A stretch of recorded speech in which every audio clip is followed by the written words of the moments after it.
आज आपण प्रमिलास रेसिपीमध्ये अंड्याचा वापर न करता मुलांच्या आवडीचा व्हॅनिला आणि चॉकलेटच्या चवीचा मस्त असा जाळीदार मऊ लुसलुशीत मार्बल केक तयार करतोय। करायला अगदी सोपा आहे। हे बघा किती सुंदर असा आपला इथे केक तयार झालेला आहे। मार्बलची स्टाईल असते तशी आतून डिझाईन सुद्धा अगदी मस्त आलेली आहे। जाळीदार आणि मस्त मऊ लुसलुशीत हा केक करून तयार झालेला आहे। हे बघा केकची रेसिपी करायला अगदी सोपी आहे। तर चला लगेचच आपण रेसिपीला सुरुवात करूया। आता आपल्याला व्हॅनिला आणि चॉकलेटच्या चवीचा मस्त असा मऊसूत जाळीदार केक तयार करायचा आहे। तर एकाच वाटीने मी सारं साहित्य इथे मोजून घेतलेलं आहे। आता इथे मी लांबीला 6 इंच आणि उंचीला 2 इंच असलेलं असं गोल आकाराचं केकचं भांडं घेतलंय। जर असं भांडं तुमच्याकडे नसेल तर तुम्ही कुकरचा डबा वापरू शकता किंवा असा उंच किनारीचा अॅल्युमिनियमचा टोप सुद्धा इथे वापरू शकता। आता सगळ्यात आधी आपल्याला त्या भांड्याला थोडंसं तेल लावून घ्यायचंय। आता भांड्याच्या आकाराचा बटर पेपर कापून घेतलाय तो आपण लावून घेऊया। बटर पेपर जर नसेल तर थोडंसं तेल लावून थोडासा मैदा भरभरून घेऊ शकता आणि वरून सुद्धा थोडंसं अगदी तेल लावून घ्यायचंय। थोडंसंच लावायचं म्हणजे केक आपला भांड्याला चिकटणार नाही। आता आपल्याला केकचं बॅटर तयार करायच्या आधी कढई प्रीहीट करून घ्यायची। तर गॅस चालू करून कढई मी गॅसवरती ठेवलेली आहे आणि थोडंसं जाडं मीठ घातलेलं आहे। ह्या जागी तुम्ही बारीक मीठ सुद्धा घालू शकता। हे असं काळपट झालेलं मीठ दिसतंय ते मी बराच वेळा केक बेक करण्याकरता वापरलेलं आहे। तर हे मीठ तुम्ही कितीही वेळा वापरू शकता। आतमध्ये आपण जाळी सुद्धा ठेवून घेऊया म्हणजे त्याच्यावरती आपल्याला केकचं भांडं ठेवता येईल। तर उंच असलेली जाळी ठेवायची आणि गॅस बारीक करून 8 ते 10 मिनिटं कढई आपल्याला चांगली गरम करून घ्यायची आहे। तर कढईच्या जागी तुम्ही कुकरमध्ये सुद्धा केक बेक करू शकता किंवा एखाद्या मोठ्या टोपामध्ये सुद्धा करू शकता। आता कढई गरम होते तोपर्यंत आपण केकचं बॅटर तयार करूया। तर मी वाटीने इथं सारं साहित्य मोजून घेतलेलं आहे। काही सगळ्यांच्याकडेच मेजर कप नसतात त्याच्यामुळे मी आज तुम्हाला इथे वाटीच्या मापाने सारं मी करून दाखवणार आहे। तर ह्या वाटीने मी सगळं साहित्य मोजून घेतलंय। ह्या वाटीने अर्धी वाटी दही घेतलेलं आहे। तर दही इथे मी घरी लावलेलं छान असं ताजं आंबट नसलेलं घेतलेलं आहे। आंबट फार दही झालेलं वापरायचं नाही। दही जर वापरायचं नसेल तर 2 चमचे लिंबाचा रस सुद्धा तुम्ही इथे घेऊ शकता। त्याच वाटीने अर्धी वाटी तेल घेतलेलं आहे। तर तेल सुद्धा आपल्याला इथे फार उग्र वासाचं असतं ते वापरायचं नाही। मोहरीचं वगैरे मी घरी वापरतो तेच इथे तेल घेतलेलं आहे ते सुद्धा दह्यामध्येच घालूया। आता दही आणि तेल आपण चांगलं एकजीव करून घेऊया, चांगलं फेटून घ्यायचं। दही इथे मी रूम टेम्परेचरवरच घेतलेलं आहे, थंड दही घ्यायचं नाही। आता मी त्याच वाटीने साखर अख्खी मोजून घेतली होती अर्धी वाटी आणि दळल्यानंतर पाऊण वाटी इतकी भरलेली आहे तर ती सुद्धा घालूया। दळल्यानंतर साखर थोडीशी जास्त भरते। आता दही तेल आणि साखर चांगलं पुन्हा एकदा मिसळून घेऊया। मी 2 वाट्या मैदा वापरणार आहे। तर 2 वाट्या मैद्यासाठी पाऊण वाटी दळलेली साखर इथे मी घेतली, ती अगदी बरोबर होते। जर तुम्हाला थोडंसं आणखी गोड आवडत असेल खायला तर तुम्ही थोडीशी साखर आणखी वाढवू पण शकता। चांगलं मिसळून घ्यायचं, गुठळ्या ठेवायच्या नाही। आता सगळं मिश्रण मी चांगलं 2-3 मिनिटं फेटून घेतलेलं आहे। पूर्ण दह्याच्या गुठळ्या मोडून घ्यायच्या। दह्यामुळे केक छान जाळीदार आणि मऊसूद असा होतो। आता ज्या वाटीने सगळं साहित्य मोजून घेतलंय त्याच वाटीने इथं मी हलक्या हाताने दाबून धरून 2 वाट्या इतका मैदा चाळून घेतलाय। मैदा चाळूनच घ्यायचा म्हणजे मिश्रण तयार करताना मैद्याच्या गुठळ्या होत नाही त्याच्यासाठी। मैद्याच्या ऐवजी तुम्ही गव्हाचं पीठ सुद्धा इथे घेऊ शकता। गव्हाचं पीठ घेत असाल तर ते सुद्धा चांगलं चाळून घ्यायचं। थोडा थोडा मैदा घालून सगळं आपण चांगलं एकजीव करून घेऊया। आता उरलेला मैदा सुद्धा घालूया। पुन्हा सगळं चांगलं एकजीव करून घ्यायचंय। आता सगळं मिश्रण मी चांगलं एकजीव करून घेतलेलं आहे, भरपूर घट्ट आहे। आता बघा त्याच वाटीने मी इथे अर्धी वाटी दूध घेतलेलं आहे। हे दूध मी रूम टेम्परेचरचं घेतलंय। थंड किंवा गरम दूध इथे वापरायचं नाही, नाहीतर मग केक आपला चांगला फुलणार नाही त्याच्यासाठी।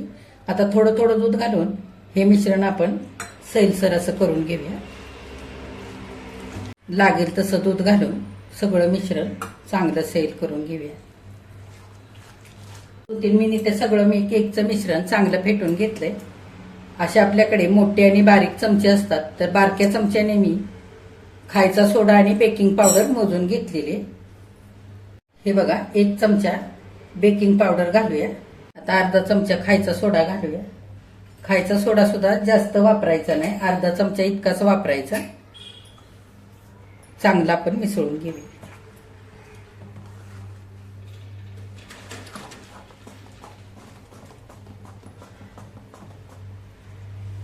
पाव चमचा मीठ घेतलंय, ते सुद्धा घालूया चवीनुसार. थोडंसं घालायचं. आणि 5-6 थेंब व्हॅनिला इसेन्स घेतलाय, तोही घालूया. आता सगळं चांगलं मिश्रण एकजीव करून घेतलंय. खायचा सोडा आणि बेकिंग पावडर चांगली सगळ्या मिश्रणामध्ये एकजीव करून घ्यायची. इथे मी मैदा आधीच चाळून घेतलेला असल्यामुळे वरून घातलेलं आहे. तुम्ही मैद्याबरोबर खायचा सोडा आणि बेकिंग पावडर चाळूनच घाला.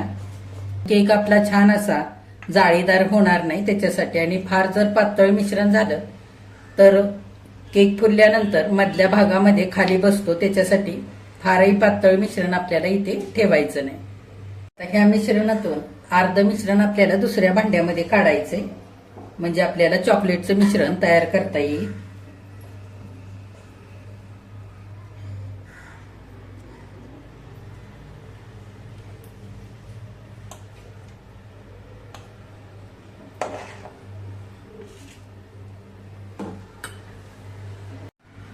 आता इथे मी 1.5 चमचा इतकी कोको पावडर घेतले. जर तुम्हाला कॉफीचा स्वाद आवडत असेल तर 1 चमचा कोको पावडर आणि अर्धा चमचा कॉफी सुद्धा घालू शकता. जर ही पावडर थोडीशी रवाळ असेल तर मिक्सरवरती फिरवून घालायची. इथे मी चांगली बारीक असलेलीच पावडर घेतली, ते घालूया. आणि सगळं चांगलं मिसळून घेऊया. आता सगळं मिश्रण चांगलं मी एकजीव करून घेतलंय. थोडंसं घट्ट वाटतंय. आपण 1 चमचाभर दूध घालूया आणि चांगलं मिसळून घेऊया.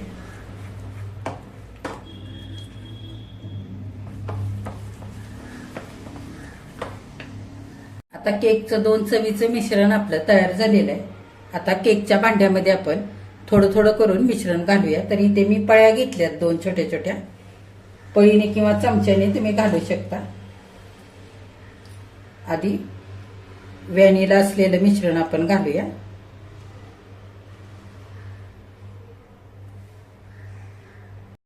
आता पळीभर मी मिश्रण घालून घेतलंय. थोडंसं असं आपटून घ्यायचं भांड, म्हणजे थोडंसं पसरतं. आता आपण कोको पावडर घातलेलं मिश्रण घालूया चॉकलेटचं. मध्यभागी घालायचं. पळी किंवा चमच्याचा वापर करायचा मिश्रण घालण्यासाठी.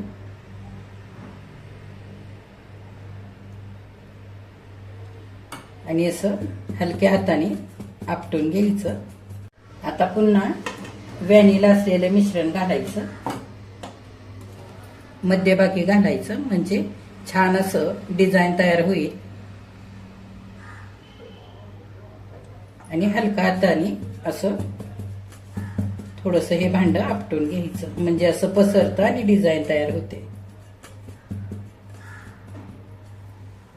आता पुन्हा आपण हे चॉकलेटचं मिश्रण घालून घेऊया. हे मिश्रण फार घट्ट किंवा फार पातळ असं केलेलं नाही. फार घट्ट जरी मिश्रण झालं ना तरी केक आपला चांगला फुलत नाही. आता सापटून घेऊया. ह्याच पद्धतीने थोडं थोडं सगळं मिश्रण आपल्याला घालून घ्यायचंय. सगळं केकचं मिश्रण एकावर एक घालून संपवून टाकलेलं आहे. आता आपण टूथपिकने ह्याला डिझाईन करून घेऊया.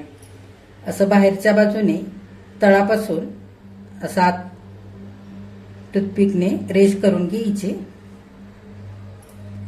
आणि टूथपिक पुसून घ्यायची. तुमच्या आवडीचं सुद्धा तुम्ही इथे डिझाईन बनवू शकता.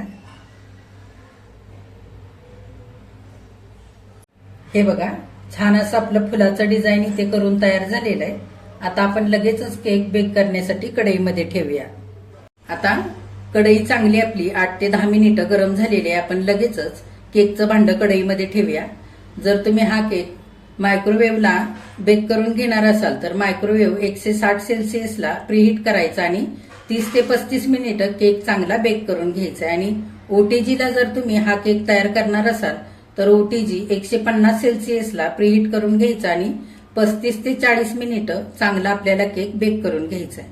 तर आता आपण लगेचच भांडं कढईमध्ये ठेवूया जाळीवरती आणि वरून झाकण घालूया. तर बघा थोडीशी जागा ह्या भांड्याच्या आणि कढईच्या मध्ये अशी उरलेली, तर अशीच कढई आपल्याला वापरायची. हे भांडं जर कढईला फार चिकटलं तर बाजूने सुद्धा केक करपतो त्याच्यासाठी, आणि खाली सुद्धा जाळी घालायची. झाकण घालून 30 ते 35 मिनिटं मध्यम गॅस करून हा केक आता आपण छान असा बेक करून घेऊया. आता गॅस मध्यम करून किंवा त्याच्यापेक्षा थोडासा बारीक करून छान असा 30 ते 35 मिनिटं केक चांगला बेक करून घ्यायचा आहे. फार मोठ्या गॅसवरती केक बेक करायचा नाही, नाहीतर केक तळाशी आणि साईडनी लगेच करपून जाईल. झाकण सुद्धा कढईच्या मापाचंच इथे घालायचंय. आतली हवा बाहेर आणि बाहेरच्या हवा आतमध्ये जाता कामा नये. आतली जरी गरम हवा बाहेर निघत असेल झाकणातून तर केक आपला चांगला असा फुलणार नाही, मऊसूद होणार नाही. आणि जरी बाहेरची थंड हवा केकला लागली तरी केक आपला फुलल्यानंतर मध्यभागी लगेचच खाली बसला जाईल त्याच्यासाठी. आता 30 ते 35 मिनिटं झालेली आहेत. आपण केक बेक करण्यासाठी ठेवला होता. झाकण उघडून बघूया. हे बघा केक छान बेक झालेला आहे आणि फुलून मस्त असा वर आलेला आहे. आपण मध्यभागी टूथपिक खोवून बघूया.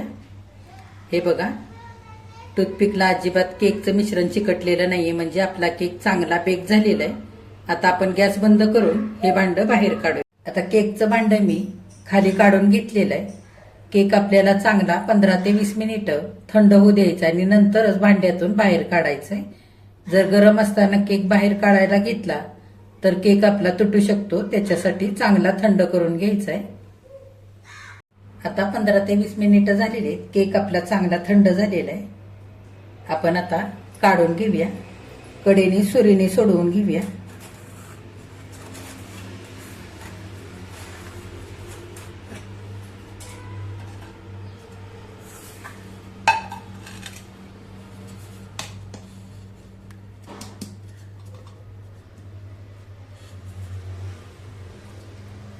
बटर पेपर काढूया.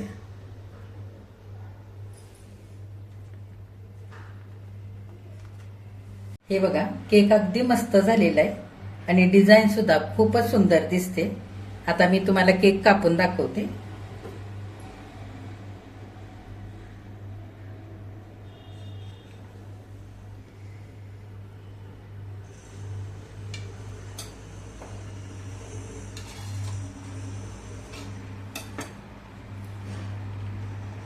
हे बघा आतून सुद्धा खूप मस्त अशी डिझाईन आलेली.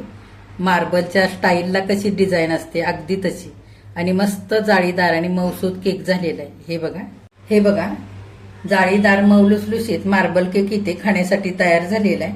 वरून आणि आतून मस्त अशी डिझाईन सुद्धा ह्या केकला किती छान आली आहे बघा.